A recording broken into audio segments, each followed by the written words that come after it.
Thank you so much for having me. It's an honor to be here and to really be embarking on this journey with you at the same time. Academics like me are studying it or trying to figure out what's going on. We've been gathering data, as you can imagine, throughout the pandemic. We have some understanding and we have some humility and indeed curiosity. So let me just go ahead, share some slides with you. What I thought I would do is as we think about navigating, and I do love the word navigating. I mean, it implies twists and turns, and that's, I believe, what we will see. But as we navigate the hybrid future, I think psychological safety is going to play a key role. So I thought I'd give you some sort of foundational ideas about psychological safety, and then we'll take it quickly to what does this mean for hybrid work.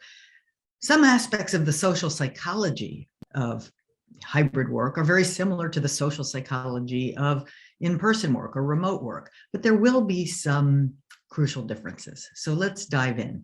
I'm going to suggest that how we thrive in an uncertain world, and that indeed is the world in which we find ourselves, I'm going to emphasize these 4 points, right? Expect the unexpected. We're getting better at that, but we'll never find that easy. Let's put it that way.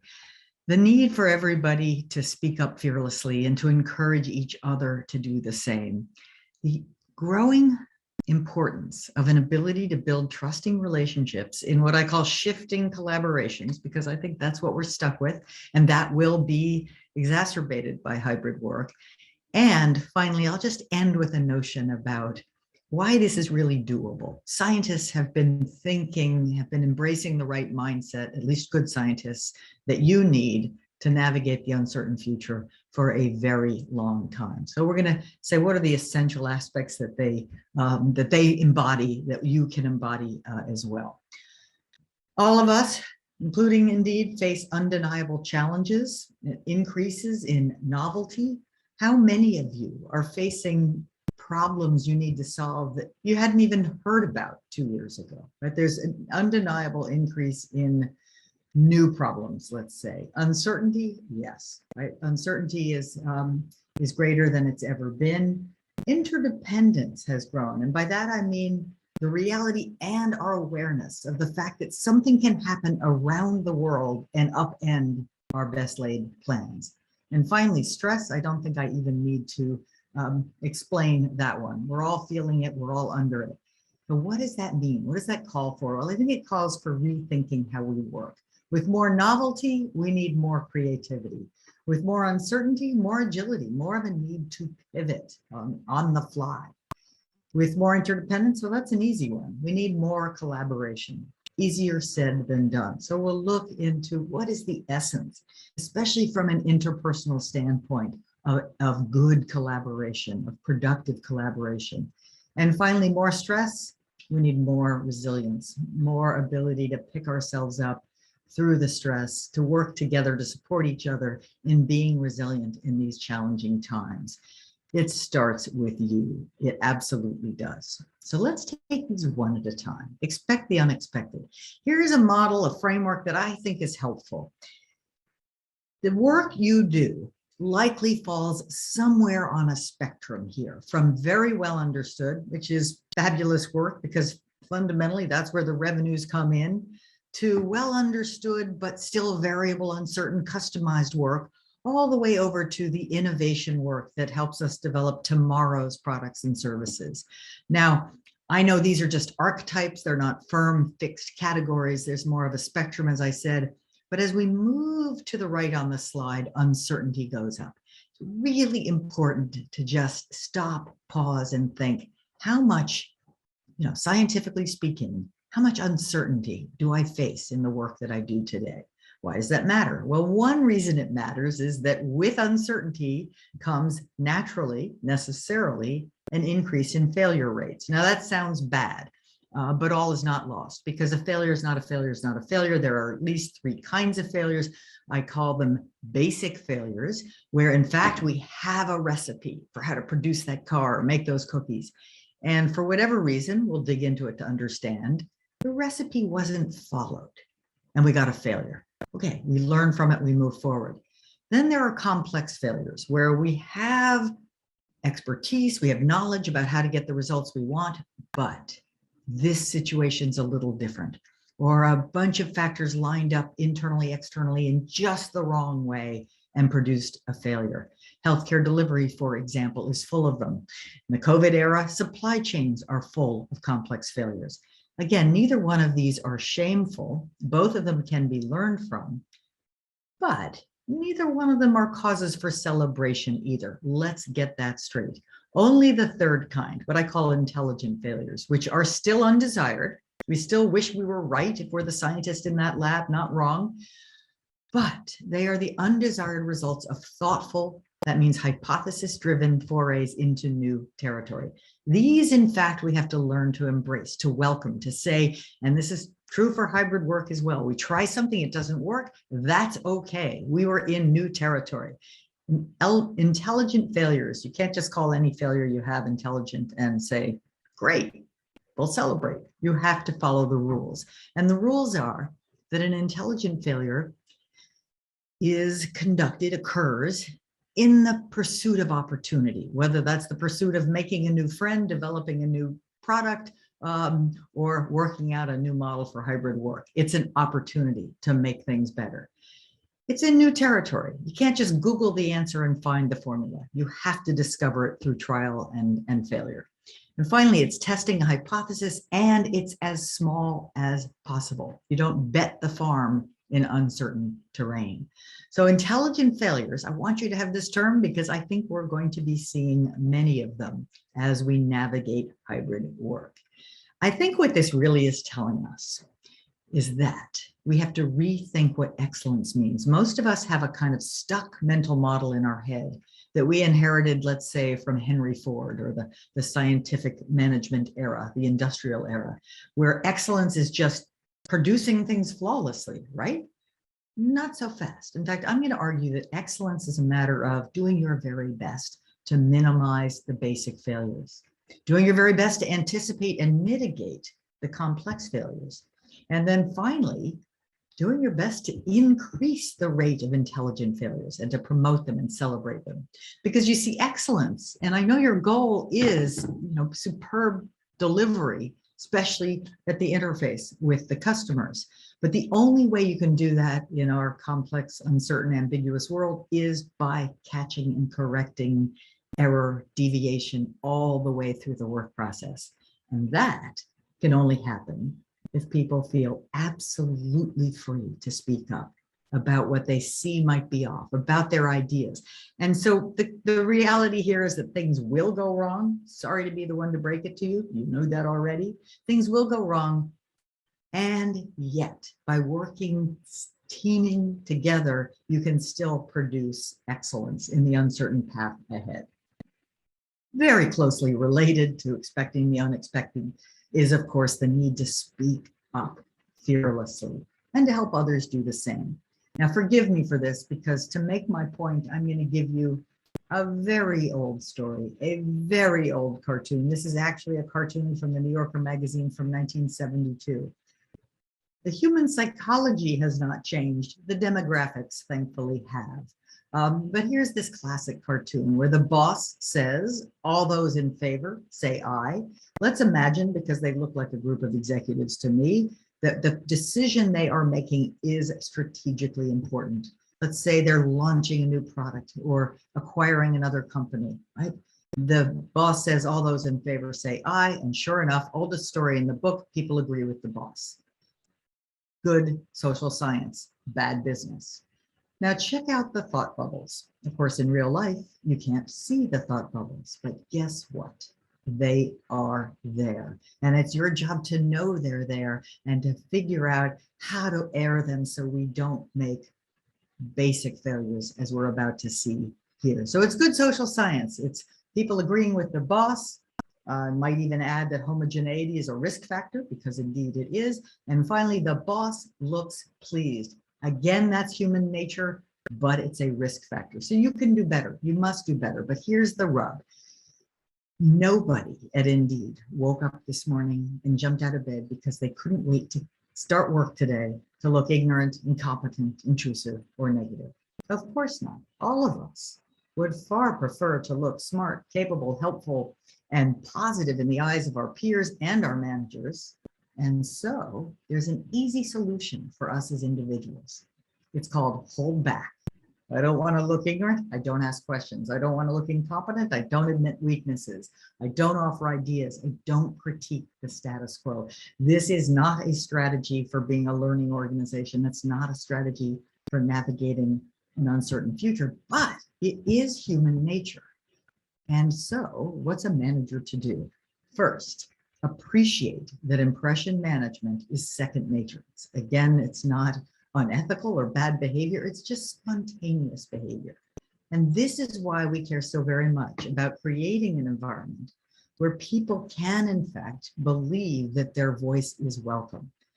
Define it as a belief. Psychological safety is a belief that the context is safe for speaking up with ideas, questions, concerns, even mistakes and failures, and that will be valued and expected by my colleagues, by my manager. I'm not saying it's easy. I'm saying you understand it's the way we do things around here because of what's at stake. Maybe it's easiest to think about it as a sense of permission for candor, like that people expect and value my candor, even though it's hard. Psychological safety is not about being nice. It's not job security. It's not a guarantee that all your ideas will get a round of applause.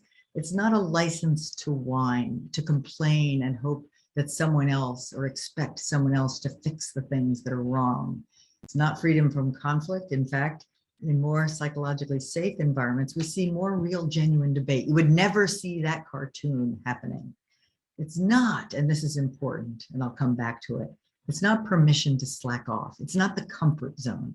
Psychological safety is simply permission to bring yourself forward, to bring your voice forward, not a license to not do your job, right? And so importantly, at least for me, it's not the goal. As much time as I have spent studying this concept, I don't see it as the goal. What's the goal? Well, you tell me. But if it has anything to do with, say, team performance or creativity or innovation or problem solving, and I suspect for all of you, it's one of those things, then psychological safety in our uncertain, complex, interdependent world may very well be important. This slide shows the results of a very in-depth, very carefully conducted study done at Google, not with my help, but one, I think that makes it a stronger story. This is from the New York Times Magazine's very beautiful article by Charles Duhigg on the results of that study. Shown here is Julia Rosofsky, Yale MBA, who led the study. Now, Julia and her colleagues set out to answer a simple question, right? What factors explain performance differences across all of our very capable, very highly selected employees? And to make a very long story very short, the answer was psychological safety. The answer was not IQ, not gender mix, not anything but how able am I to bring my voice forward? And this, of course, was music to my ears. I'd been studying the concept for many, many years when this study was done, but it was beautiful external validation, and it really drove the interest very hard. So why does this matter for hybrid work? And why does it matter for you and for Indeed and innovation more generally? Well, I think innovation is a crucial element of having a psychologically safe environment. And that's in part because you need to be creative. You need to be sort of free to express those wild ideas without fear of being belittled or humiliated. You need to be able to team across boundaries, especially expertise, but of course now also geographic and so many others, to bring something new and useful into being. You need to be able to experiment, which means you need to be able to take hypothesis-driven risks that, yes, might fail. Now, let's translate that to hybrid work. Quite analogous, right? There's going to be novelty. We've never done this. The new arrangements, especially the ones that begin in July, have not been tried before. You're going to have to be able to speak up about what's working and what isn't without fear of humiliation. You're going to have to team across, now wait, who's here today and what's happening? And you're going to have to ensure seamless execution in the face of many more coordination challenges. And things will fail, as I said before. So psychological safety is not about dialing it back on your ambition, anything but. As I said, no trade-off between holding yourself to high standards, which I know you do, and having a psychologically safe environment. As a manager, it is absolutely crucial. I'll talk about the horizontal dimension first. It is absolutely crucial to find ways to motivate people and help them understand the nature of the work and the performance that is expected. And that's high performance standards, and to both convey and enable them to come into being. It's also important to create a psychologically safe environment. If you don't think about either one, don't work on either one, you are at risk for creating the apathy zone where people quit and stay. You know, their heart's not in it. And yes, if all you worried about was psychological safety, you might be at risk of creating the comfort zone. But this is the one that keeps me up at night.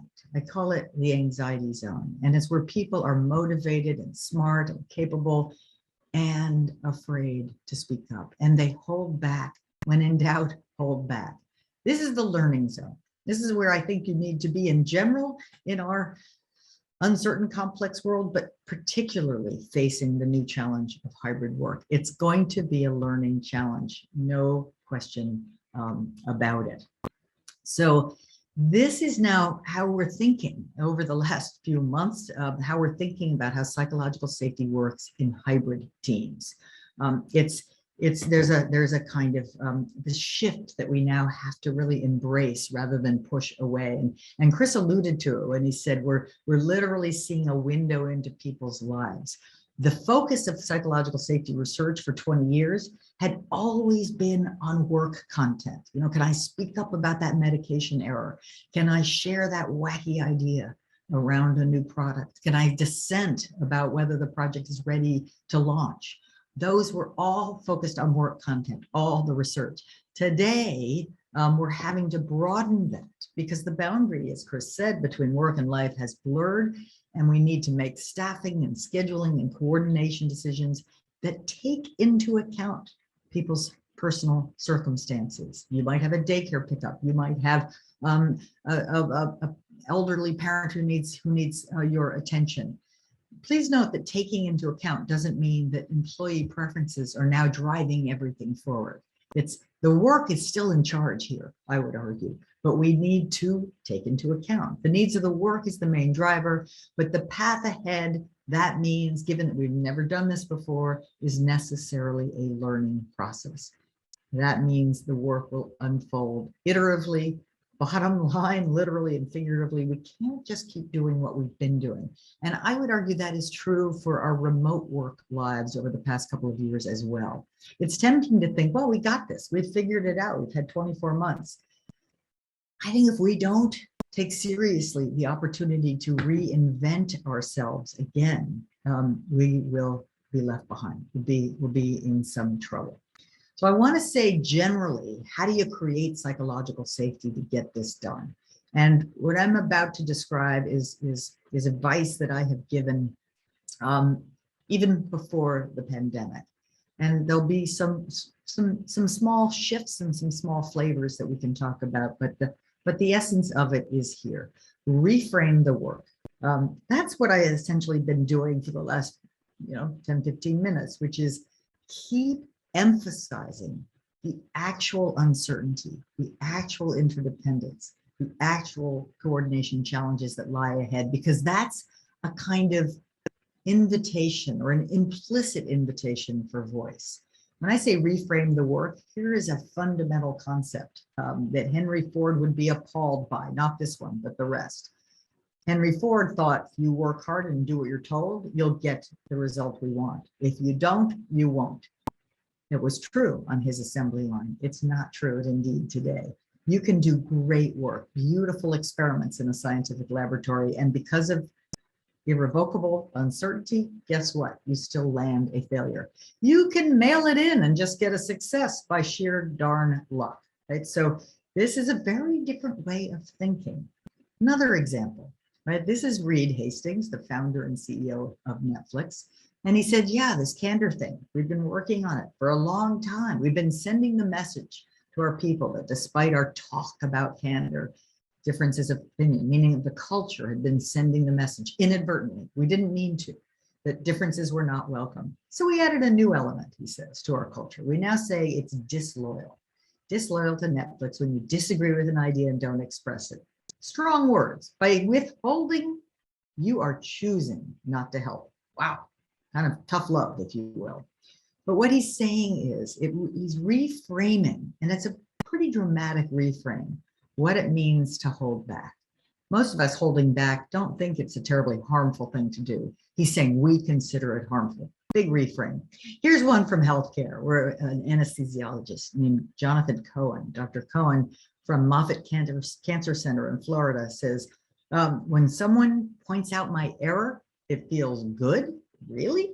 Yes, really. And he goes on to explain that it wasn't how he always felt. Of course not. He's human. All of us don't really love this. He trained his brain to love it. Why? Because patients will be safer.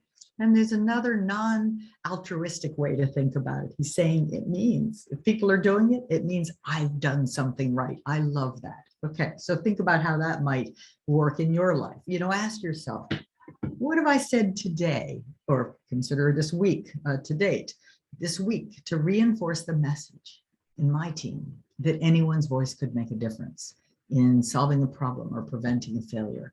And things will go wrong, right? What have I said today to just make it clear that I know things will go wrong? The real question is resilience, fast recovery, fast learning. That's what matters. So ask yourself. Ask yourself, similarly, what the diverse backgrounds and views are what make us great. Okay, that's framing. I think framing's hard to explain conceptually. This one's easy. Having framed the work is the kind of work that is desperately in need of everyone's full attention and voice.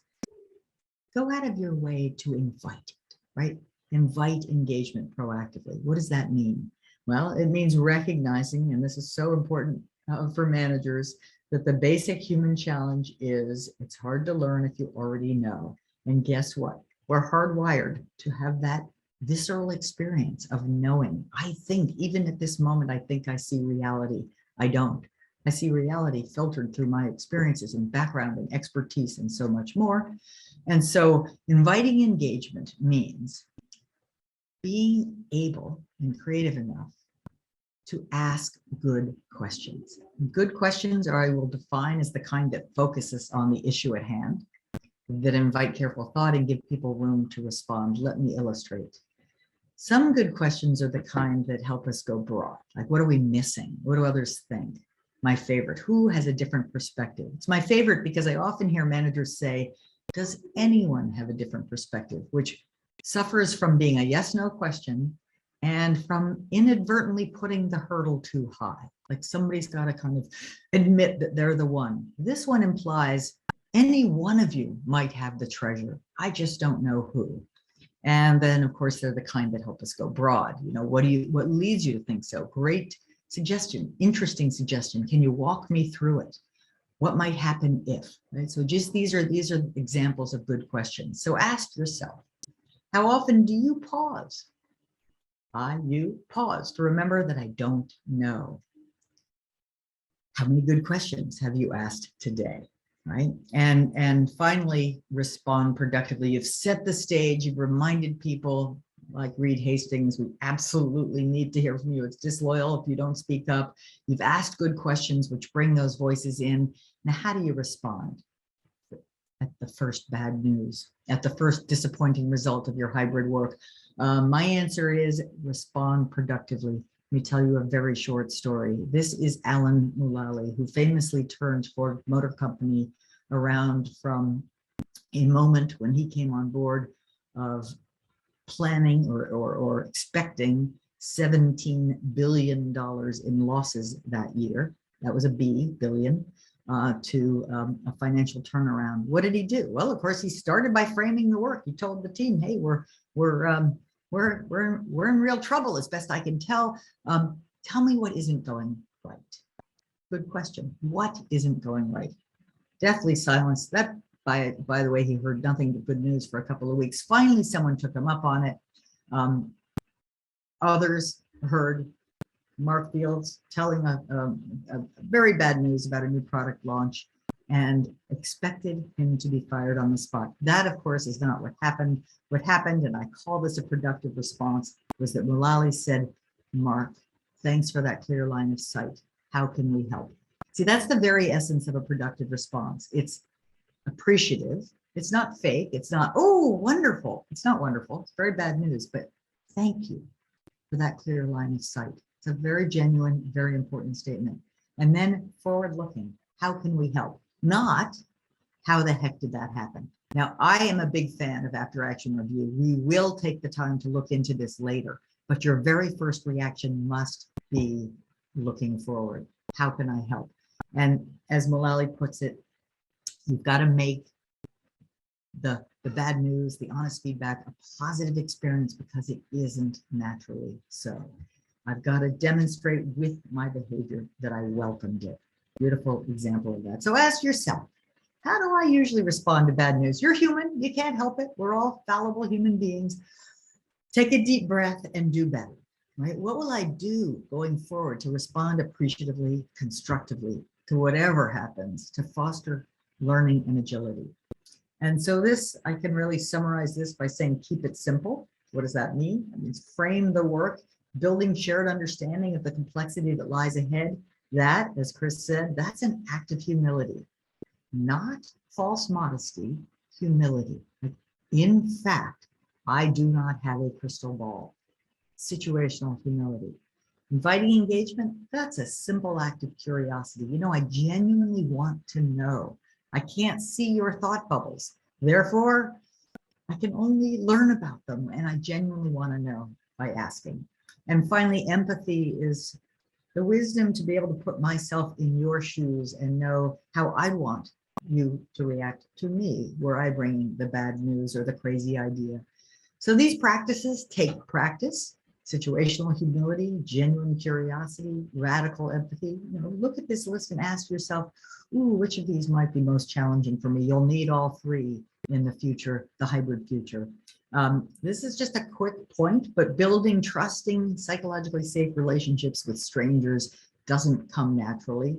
So I'll give you the essence of the formula as I understand it, as I've studied it, which is start with curiosity. Your first job, if you're meeting a new colleague or working with a new colleague on something, is to understand.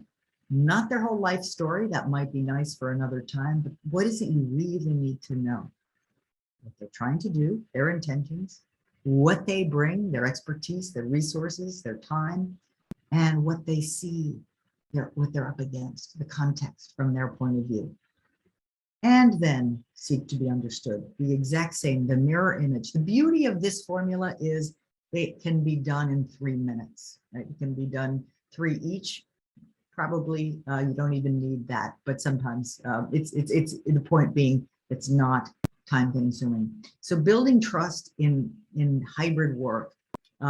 This is from an article that Mark Mortensen and I wrote just a few months ago from research that we've been doing, where these are sort of the, the nitty gritty, set the scene. We set the scene in July or before, have a discussion with your team to explore it and to frame it as a joint problem solving opportunity, not something you're handing down that they should, stand up and follow. Lead the way, right? Demonstrate candor yourself about mistakes or mishaps or embarrassing topics and protect others who do so as well. Take baby steps. Right? Don't expect people to share their most personal challenges, work-related and otherwise, but help people make small disclosures that are necessary and relevant for managing the hybrid situation by doing that yourself. Share positive examples where increased transparency about the challenges you face help the team to continue to tweak its arrangements to serve both individual needs and the work needs. And then finally, and this is maybe the least fun to talk about, but super important, is be a watchdog. When people inadvertently say things that are belittling or dismissive, or even just absolutely unaware, they say things like, we want to see more of you. unaware maybe that a colleague has some very particular challenges that lead her not to be able to come in at all right now. Instead, we missed your thoughtful perspective. That's so important to convey. Understand you face constraints. Let's see, how can we help? What can we do together? And last but not least, think like a scientist, right? And to me, as I said earlier, scientists have been embracing this mindset that I think we all need forever. If we think about the traditional manager role from the time of the industrial era to the present, the manager had the answers, maybe from on high, and they were specified what needed to be done, and they monitored and evaluated how well you did it, and they rewarded accuracy and timely completion. The great scientists of history and the modern era are bringing good questions. They provide direction, absolutely, they're essential for that. But their real role is to empower people, help, got more experience, help make sense of the data. And by data, I don't mean scientific data, I mean the data that you will be together generating about what works and what doesn't in hybrid work, and then celebrates progress and celebrates discovery, including the intelligent failures. And guess what? Traditional manager role, turns out it really was not dependent on having psychological safety. Whereas thinking like a scientist, you will never get a great lab or great scientific discovery without it. Because people won't be candid, people won't share wacky ideas, people won't share bad news, resources will be wasted, and so forth. So I'll finish with this, which is, as you think about hybrid work, I think keep these in mind. There are 4 questions that define why someone would choose to work with you. And one is, I'm going to put it sort of the highest level of abstraction, and the farthest from materiality is, do we have an inspiring purpose? And am I helping bring that to life? Do we have positive, strong, trusting relationships and a good community and a good, strong culture? And do we have learning and career development opportunities for people? And finally, what are the compensation benefits and flexibility we provide? And I say finally quite deliberately. We don't want to lead with that. We want to end with that. We want to build the kind of place that people are genuinely, intrinsically motivated to be a part of. What does this mean for you? Think about your team. What is your team to help fulfill Indeed's purpose? What do they do? And how does your work contribute to that team's ability? And ask yourself that on a pretty routine basis. What are you doing to build relationships, create community, create a strong culture, energy? What learning and development opportunities are you pursuing? Are you providing, mentoring, so forth? And finally, what are you doing to ensure the delivery of excellence wherever, whenever? So these are the 4 bits that I think successful hybrid work needs you to speak up fearlessly, to expect the unexpected, to build trusting relationships and shifting collaborations, and to think like a scientist.